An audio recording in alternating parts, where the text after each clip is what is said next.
નમસ્કાર મિત્રો, આપણે આજે કંઈક નવી ડિસ્કસ કરીએ થર્મોડાયનેમિક્સ ચેપ્ટરમાં. સૌથી પહેલા મહત્વનો મુદ્દો જોઈએ, કાર્ય. કાર્ય એટલે શું? તો આપણા માટે નવી મુદ્દો અહીંયાથી ચાલુ થાય છે, કાર્ય. તો મિત્રો, કાર્યને સમજવા એક ઉદાહરણ પહેલા જોઈએ. તો કે આ એક પદાર્થ હોય, પદાર્થ પર બાહ્ય બળ લાગે, પદાર્થ પર બાહ્ય બળ લાગે તો આ દિશામાં બળ લગાડ્યું હોય તો આ પદાર્થ એ દિશામાં ખસશે અથવા સ્થળાંતર પામશે. મિત્રો, સમજાય એવો નોર્મલ પ્રશ્ન છે. પદાર્થ પર બાહ્ય બળ લગાડતા પદાર્થ લગાડેલા બળની દિશામાં સ્થળાંતર કરે અથવા ખસે તો તેને કાર્ય થયું તેમ કહેવાય. સરસ વ્યાખ્યા તૈયાર થઈ ગઈ. પદાર્થ પર બાહ્ય બળ લગાડવામાં આવે તો બાહ્ય બળ લગાડવામાં આવે તો પદાર્થ લગાડેલા બળની દિશામાં સ્થળાંતર પામે છે અથવા ખસે છે. આ એક પદાર્થ હોય, આ પદાર્થ બાહ્ય બળ લગાડે તો પદાર્થ ખસીને અથવા તો સ્થળાંતર પામીને પદાર્થ અહીંયા આવી ગયો તો આટલું સ્થળાંતર થઈ ગયું. તો આનો લગાડેલા બળની દિશા. તો મિત્રો, પદાર્થ ખસીને અહીંયા આવી ગયો. પદાર્થ પર બાહ્ય બળ લગાડવામાં આવે તો પદાર્થ લગાડેલા બળની દિશામાં સ્થળાંતર પામે છે તો તેને કાર્ય થયું તેમ કહેવાય. તો મિત્રો, કાર્ય થયું તેમ કહેવાય. કાર્ય એટલે શું? કંઈક કાર્ય. અહીંયા આપણે યાંત્રિક કાર્ય, એકચ્યુઅલી કાર્ય બે પ્રકારના હોય. કાર્ય બે પ્રકારના કાર્યો. એક વિદ્યુતીય કાર્ય અને બીજું યાંત્રિક કાર્ય. વિદ્યુતીય કાર્ય જે છે મિત્રો, એ ઇલેક્ટ્રોનના અથવા તો ઇલેક્ટ્રોન દ્વારા થાય. મિત્રો, આપણા ઘરે સીલિંગ ફેન, પંખો ફરે છે. ફરવાનું કાર્ય તો થાય જ છે, હા કે ના? હા. તો મિત્રો, આ જે પંખો ફરે છે, ફરવાનું કાર્ય થાય છે, કઈ રીતે થયું? તમે કહેશો સ્વિચ પાડી એટલે થયું. અરે ભાઈ, સ્વિચ પાડવાની શું થાય? ઘરે વીજળીનું કનેક્શન જ ના લીધું હોય તો. ક્લિયર? યસ. તો મિત્રો, ઘરે વીજળીનું કનેક્શન જો ના લીધું હોય તો ગમે તેટલી સ્વિચો પાડશો તો થોડો પંખો ફરવાનો. પણ હવે જો લાઇટ કનેક્શન લીધેલું હોય, તમે સ્વિચ પાડી સીલિંગ ફેન લગાવેલો છે તો તરત પંખો ફરવા માંડશે.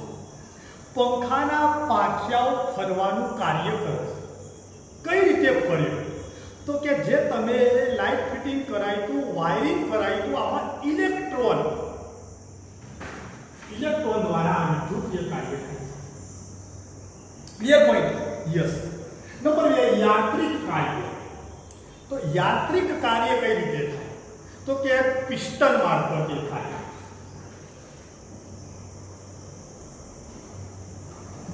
પિસ્ટન દ્વારા થાય.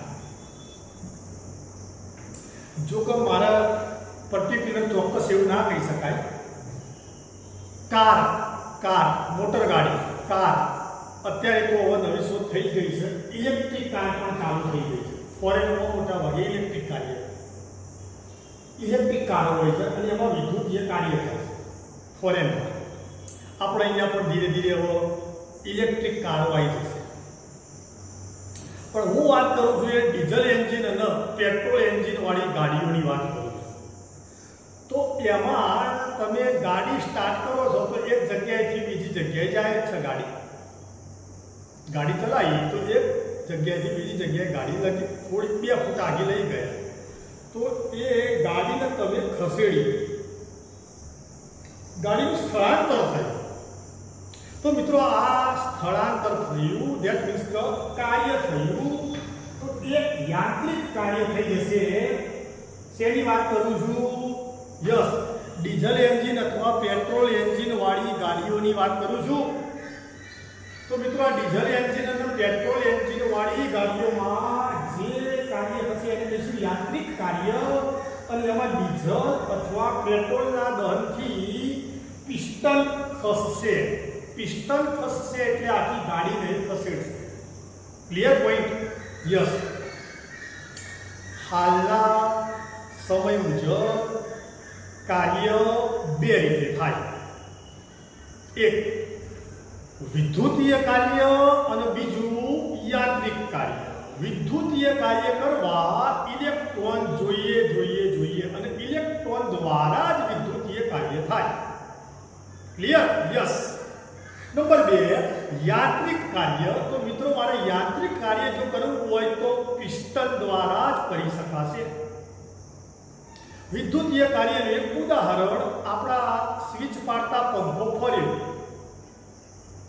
તો ઇલેક્ટ્રોનનો પ્રવાહ જે વાયરિંગ કરેલું એમાં ઇલેક્ટ્રોનનો પ્રવાહ ગયો ક્લિયર યસ નંબર 2 યાંત્રિક કાર્ય તો મેં થોડી ગાડી ચલાવી તો ગાડીનું સ્થળાંતર થયું ધેટ મીન્સ ગાડીનું કાર્ય કર્યું ગાડી મારફતે કાર્ય કરાવડાયું તો એ કાર્ય કઈ રીતે થયું યાંત્રિક કાર્ય પણ શેના મારફતે કરાયું પિસ્ટન મારફતે ક્લિયર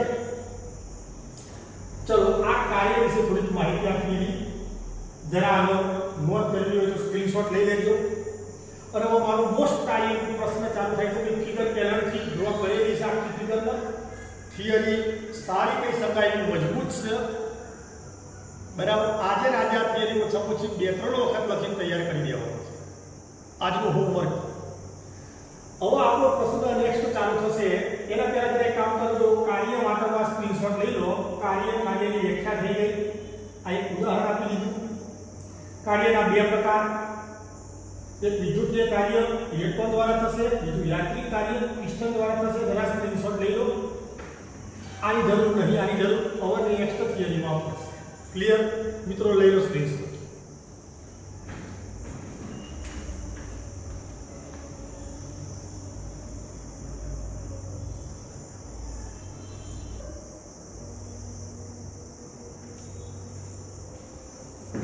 ચલો મિત્રો સ્ક્રીનશોટ લેવાઈ ગયો હોય તો હવે જરા આપણે આગળ વધીએ એમાં તો આ કાર્ય વિશેની માહિતી હું જવા દઉં છું જે આપણે જોઈએ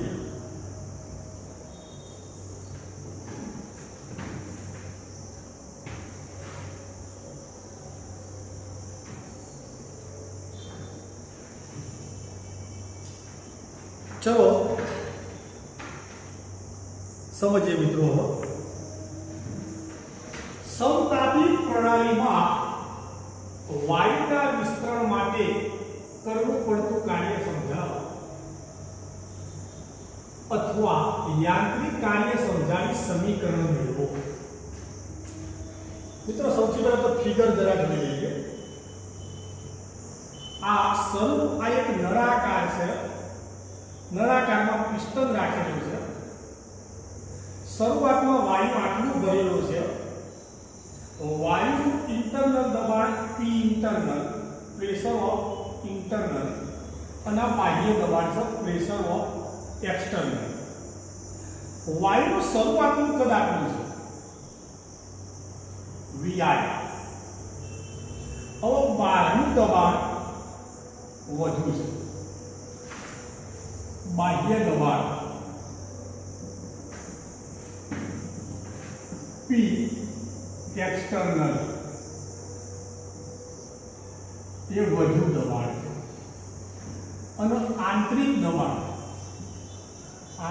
દબાણ આ નળાકારના અંદરનું દબાણ એટલે P ઇન્ટરનલ ઓછું છે. તો મિત્રો બહારનું દબાણ વધારે છે, અંદરનું દબાણ ઓછું છે, તો ધીરે ધીરે આ પિસ્ટન ધીરે ધીરે આ તરફ ખસશે. નોર્મલ વાત છે. ધીરે ધીરે ખસશે. ક્યાં સુધી ખસશે? જ્યારે બંને દબાણો સમાન ના થાય ત્યાં સુધી ખસશે. ક્લિયર? શૂન્યના નિયમના છે.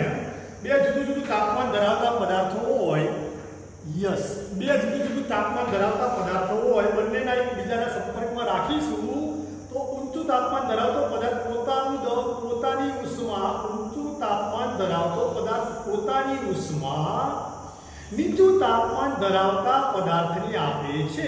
જ્યારે બંને પદાર્થોના ઉષ્માના મૂલ્યો સમાન થાય ત્યારે ઉષ્માનો પ્રવાહ સ્વયંભૂ અટકે છે.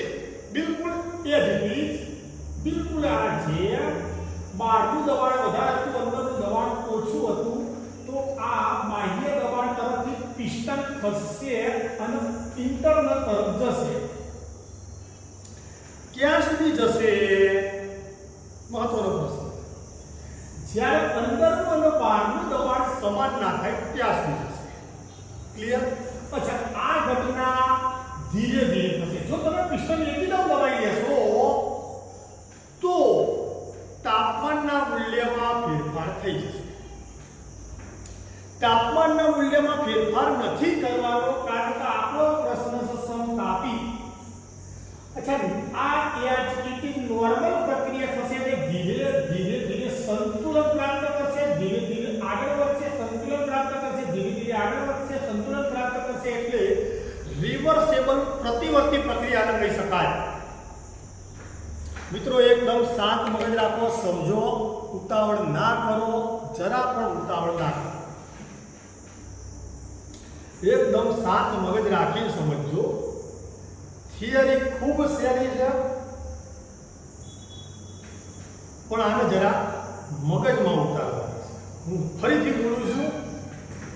બાહ્ય દબાણ વધારે છે, આંતરિક દબાણ ઓછું છે. તમે પિસ્ટનને ઝડપથી જો આ બાજુ લઈ જશો તો જતો તો રહેશે જ, યસ,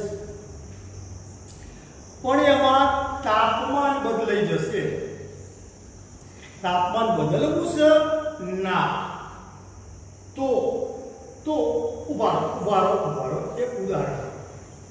માની લો કે આપણી ગાડી આપણે ચલાવતા હોય, ખૂબ ધીમી સ્પીડ હોય, બાઇક ચલાવીએ છીએ, ખૂબ ધીમી સ્પીડ હોય, તો આપણે જેવી રીતે સંતુલન પ્રાપ્ત કરવું હોય એવી રીતે કરી શકીએ. Clear point? ધીરે ધીરે હોય તો સંતુલન પ્રાપ્ત થાય. ઝડપીમાં સંતુલન મેળવી શકાય નહીં. એટલે આ પિસ્ટન થોડો ખસશે, એક સેકન્ડ થોડો ખસ્યો, સંતુલન મેળવ્યું, થોડો ખસ્યો, સંતુલન મેળવ્યું, થોડો ખસ્યો, સંતુલન મેળવ્યું, થોડો ખસ્યો, સંતુલન મેળવ્યું. બિલકુલ આ રીતે ધીરે ધીરે ખસતો જાય છે પિસ્ટન. ધીરે ધીરે સંતુલન મેળવતું જાય છે. તાપમાનમાં ફેરફાર થવા દેશે નહીં, કારણ કે પ્રક્રિયા ધીરે ધીરે ધીરે થાય છે. Clear point? પહેલી જ વાત. બાહ્ય દબાણ P એક્સટર્નલ વધુ છે, આંતરિક દબાણ P ઇન્ટરનલ ઓછું છે. આથી પ્રણાલીમાં પિસ્ટન વધુ દબાણ તરફથી ઓછા દબાણ તરફ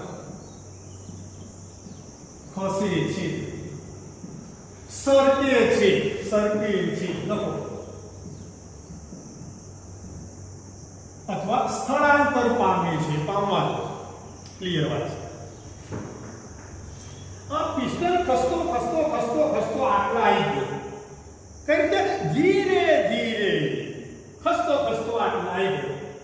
બસ અને હવે બહારનું દબાણ અને ઇન્ટરનલ દબાણ બંને સમાન થઈ ગયા. સરસ. તો પિસ્ટન ખસ્યો કેટલો? L લંબાઈ જેટલો પિસ્ટન ખસ્યો. પિસ્ટન L લંબાઈ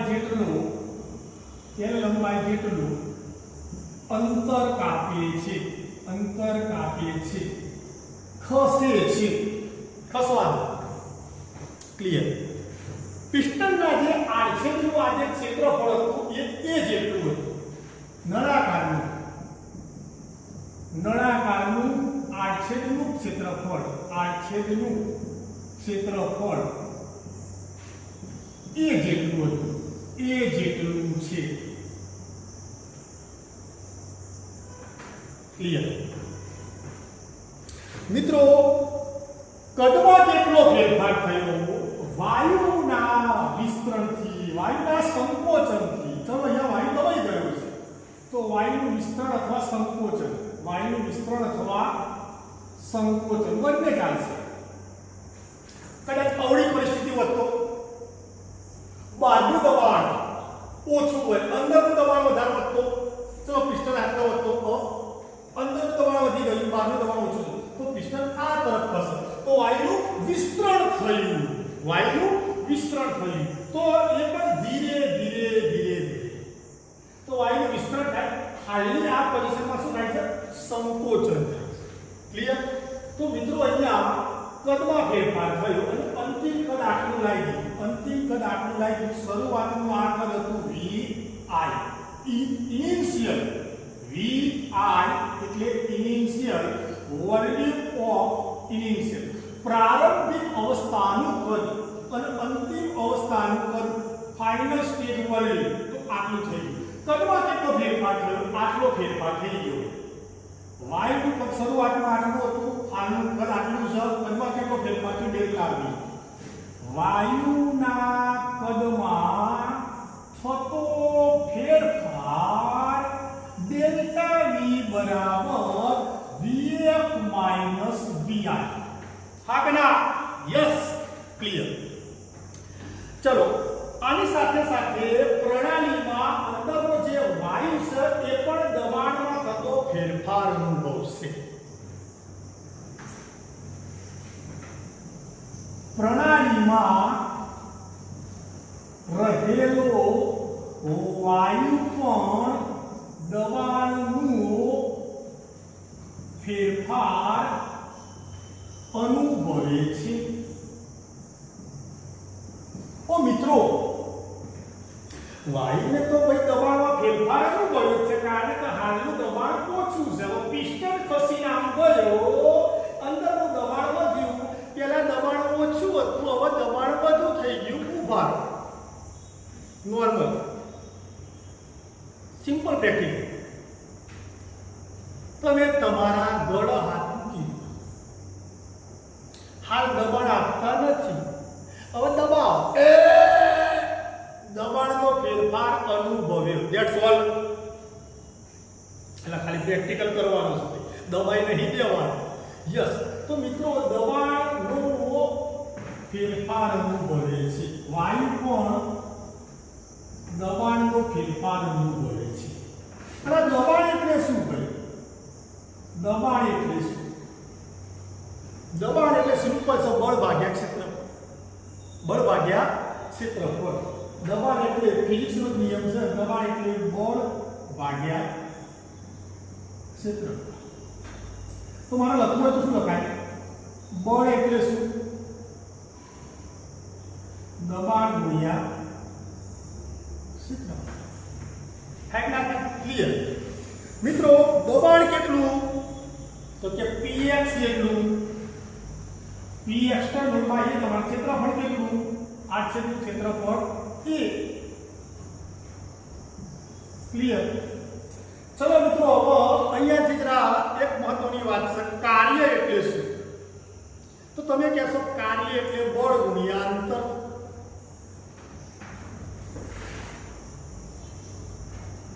હવે કાર્ય, તો કાર્ય એટલે શું? તમે કહેશો બળ ગુણ્યા દિશામાં કાપેલું અંતર બરાબર બળ કેટલું આટલું p એક્સટર્નલ ગુણ્યા એ અંતર કેટલું કાપ્યું l જેટલું હવે a ગુણ્યા l કરો અહીં a ગુણ્યા l દેખાય છે આટલી લંબાઈ અને આટલી લંબાઈ અને 8 જેટલું ક્ષેત્રફળ એટલે આટલું ક્લિયર તો મિત્રો અહીં 2 ગુણ્યા l એટલે શું થશે કદ પણ આપણે અહીંયા શું લખીએ કદનો ફેરફાર તો મિત્રો અહીંયા તમે લખી શકો છો તો કાર્ય એટલે p એક્સટર્નલ ગુણ્યા a into l પણ a into l is equal to delta v therefore કાર્ય બરાબર p external into delta v therefore કાર્ય બરાબર p external into delta v એટલે શું vf minus vi થાય કે ના થાય કેટલા મેથેમેટિક્સ ના સરસ સ્ટેપ હોય છે બરાબર ચલો મિત્રો પણ મેં હમણાં ડિસ્કસ કરી એ મુજબ સમતાપી પ્રણાલી તાપમાન સમાન રાખવાનું પણ અહીં સમતાપી પ્રણાલી છે આથી પિસ્ટન ધીરે ધીરે તબક્કાવાર ખસે છે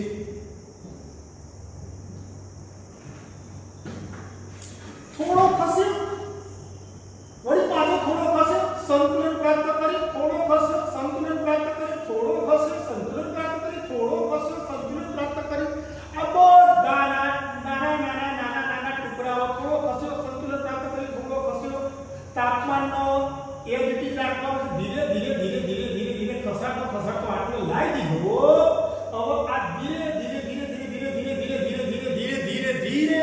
ધીરે ખસ્યો તો આ બધાનું મારે શું કરવું પડે ધેટ રાઈટ સંકલન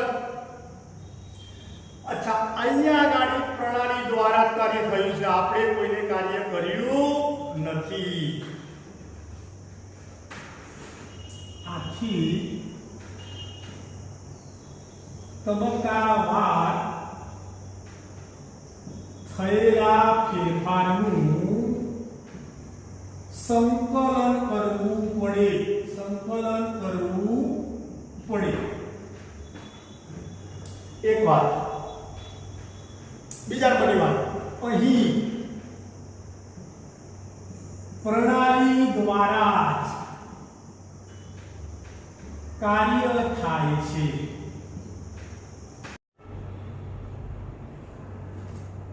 મિત્રો અહીં પ્રણાલી દ્વારા જ કાર્ય થાય છે અચ્છા પ્રણાલી દ્વારા કાર્ય થાય તો આપણે લખીશું કે W બરાબર અને તબક્કાવાર થયેલી બધી બાબતોનો ફેરફાર કરીશું અને પ્રણાલી દ્વારા કાર્ય થાય છે માટે આપણે લખીશું -W ઇન્ટિગ્રેશન આ બધાનું સંકલન કરી initial to final p external into dv સમીકરણ નંબર આના કહી દઈએ 1 अच्छा अब આ માઈનસ ને હું પેલી બાજુ લઈ જઈ શકું તો W બરાબર volume of initial to volume of final P external into dv ચલો આને કહી દઈએ સમીકરણ નંબર 1 આને છોડો ક્લિયર ઓ મિત્રો પણ આ P external એટલે કેટલું ઉભા પણ P external એટલે કેટલું તો કે P internal plus dp આને કહી દો સમીકરણ નંબર 2 સમીકરણ 2 નું મૂલ્ય સમીકરણ 1 માં મૂકતા સમીકરણ 2 નું મૂલ્ય સમીકરણ 1 માં મૂકતા તો સમીકરણ 2 નું મૂલ્ય હું સમીકરણ 1 માં મૂકી દઉં તો therefore w બરાબર minus integration v initial to v final અને p ઇન્ટરનલ વત્તા dp ઇન્ટુ dv. મિત્રો આનું સાદુરૂપ આપી દઉં તો therefore work initial to final p internal into dv વત્તા dp into dv.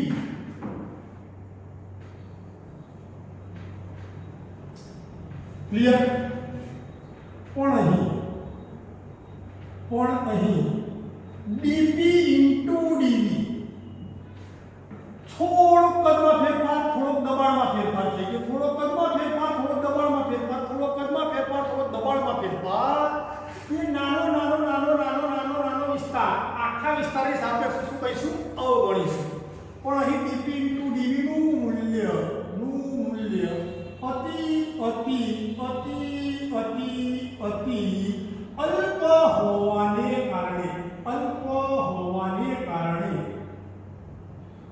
હોવાને કારણે અગણતા. તો therefore આને અવગણીએ તો તમને શું મળશે? therefore w બરાબર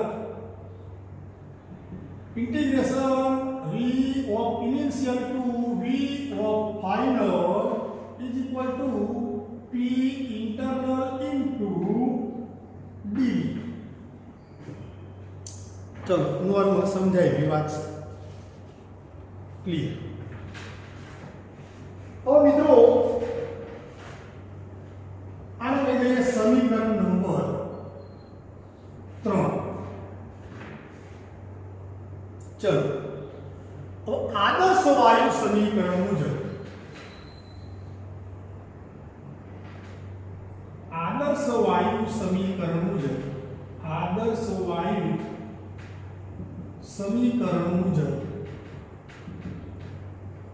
PV बराबर nRT. therefore P बराबर nRT by V. आने कही दो समीकरण नंबर 4. समीकरण 4 નું મૂલ્ય સમીકરણ 3 માં મૂકતા સમીકરણ 4 નું મૂલ્ય સમીકરણ 3 માં મૂકતા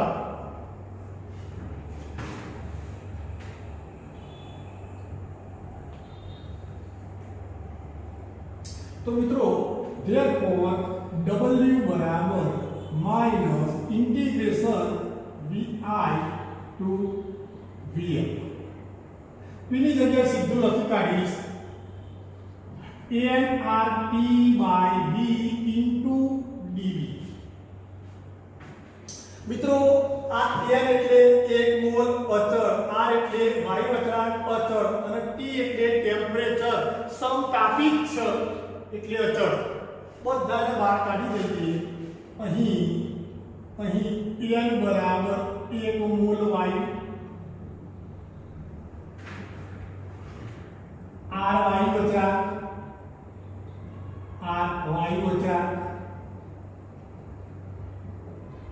અને t સમતાપી છે.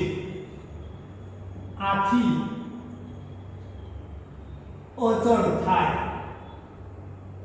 તો therefore w બરાબર minus nRT integration vi to vf into 1 upon v into dv.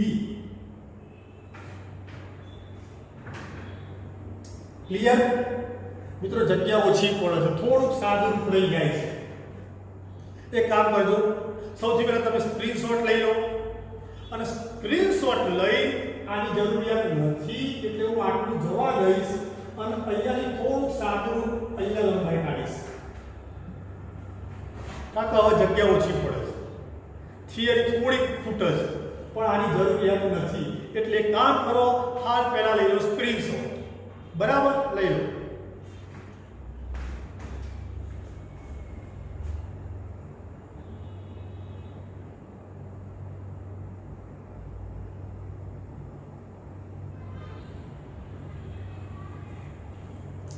ચલો મિત્રો, આનો જો સ્ક્રીનશોટ લેવાઈ ગયો હોય તો અહીંયાથી જ આપણે થિયરીને આગળ લંબાઈ લઈએ છીએ, આટલા વિસ્તારને કાઢી દઈએ છીએ.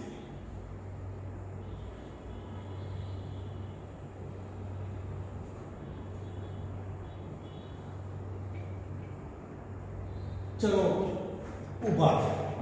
અહીંયા આવ્યા સમીકરણ 4 નું મૂલ્ય સમીકરણ 3 માં મૂકતા. સમીકરણ 4 નું મૂલ્ય સમીકરણ 3 માં મૂકતા તો W બરાબર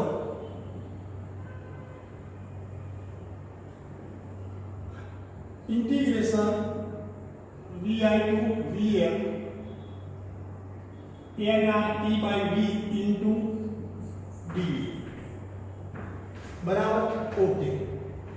મિત્રો અમે લખ્યું એ મુજબ n અચળ nRT બરાબર બધું અચળ, તો therefore w બરાબર minus nRT integration vi to vm 1 upon v into dv. Clear. પણ મિત્રો આ સંકલનનું આવતું એક સૂત્ર છે, તો આની જગ્યાએ લખાશે w બરાબર માઈનસ nRT. આની જગ્યાએ સીધું થઈ જાય ln into v vi to vm થઈ જાય. મિત્રો આ નિયમ જ છે, એક ગણિતનો નિયમ છે. આ રહ્યું એ.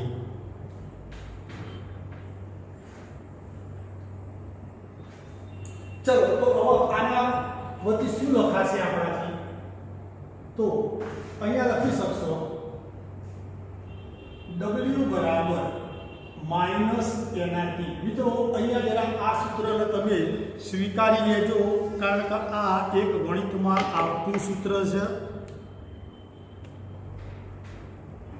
આ રીતે આની જગ્યાએ લખાશે આટલું. હવે અહીંયા શું આવશે? ln vm minus ln vi. આની જગ્યાએ આવું લખી શકાશે. તો therefore w બરાબર માઈનસ nRT ln માં બાદબાકી હોય તો ભાગાકાર થાય vm upon vi. ln ને સાદા લઘુમાં ફેરવતા તો મિત્રો ln બરાબર લખાય છે 2.303 લોગ. 2.303 લોગ. તો therefore w બરાબર માઈનસ nRT. ln ની જગ્યાએ લખ્યું 2.303 લોગ vm upon vi. 2.303 ના આગળ લખી કાઢો તો w બરાબર minus 2.303 nRT log vf by vi. આ સમીકરણ આપણું આવી જશે 4 સુધી આવ્યા સમીકરણ નંબર 5. અને આ રહ્યું એ યસ કાર્ય માટેનું સમીકરણ છે. યાંત્રિક કાર્ય માટેનું સમીકરણ છે. જો ઋણ ચિહ્ન હોય તો પ્રણાલી દ્વારા કાર્ય થાય, અને જો ધન ચિહ્ન હોય તો પ્રણાલી ઉપર કાર્ય થાય. ક્લિયર મિત્રો? મોસ્ટ આઈએમપી થિયરી હતી, ટોટલ સમજવા જેવી હતી. હવે આ પાઠ્યમાં ઓનલાઈન જોવાનું ઠીક, હવે આ તો મજબૂરી છે એટલે, બાકી આના જ વસ્તુ જો ક્લાસરૂમમાં હોય તો અનબિલીવેબલ એક્સ્ટ્રા ઓર્ડિનરી મજા આવી જાય. ક્લિયર? પણ જેવું છે એવું નિભાઈ લેવું તો પડશે જ. અને તમે પોતે સમજી શકો છો. થર્મોડાયનેમિક્સનો પાઠ તો આપણે સ્ટાર્ટિંગમાં ક્લાસમાં જ ચાલુ કર્યો હતો મિત્રો, પણ આ જો એવી સીધી ઓનલાઈન વાળી બાબતમાં તમે સમજી શકશો, હું એ સમજી શકું, સારી મજા આવતી નથી. પણ આપણા જોડે બીજો કોઈ હાલ ચારો નથી, અન્ય કોઈ વિકલ્પ નથી. તો મેં મેક્સિમમ પ્રયત્ન કરેલો છે આ થિયરીને સમજાવવા માટે. તમે આ થિયરીને 2-3 વખત સમજો, લખજો, વિડીયોનો વારંવાર જોજો. શરૂઆતની આકૃતિ જે અહીંયા આ વિસ્તારમાં દોરેલી એમ જરા કમ્પેરિઝન કરતા જઈશ તો વધારે મજા આવશે. ક્લિયર મિત્રો? આજનું લેક્ચર અહીંયા સુધી રાખીએ છીએ.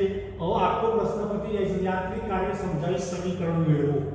અહીંયા જે ફિગર હતી અને આખી થિયરી ખૂબ મોટી વિસ્તૃત થાય છે, બરાબર, પણ ખૂબ સહેલી છે મિત્રો. તેમ છતાં પણ જો ખ્યાલ ના આવે તો જરાય ટેન્શન કરશો નહીં, ગભરાશો નહીં. ફક્ત ફોન કરી સમય માગી લેજો, હું તમને રૂબરૂ સ્કૂલ ઉપર બોલાવી ચલાવવા સક્ષમ, નિશ્ચિંત થઈ જજો. ક્લિયર? આટલા સુધી રાખો. ઓકે.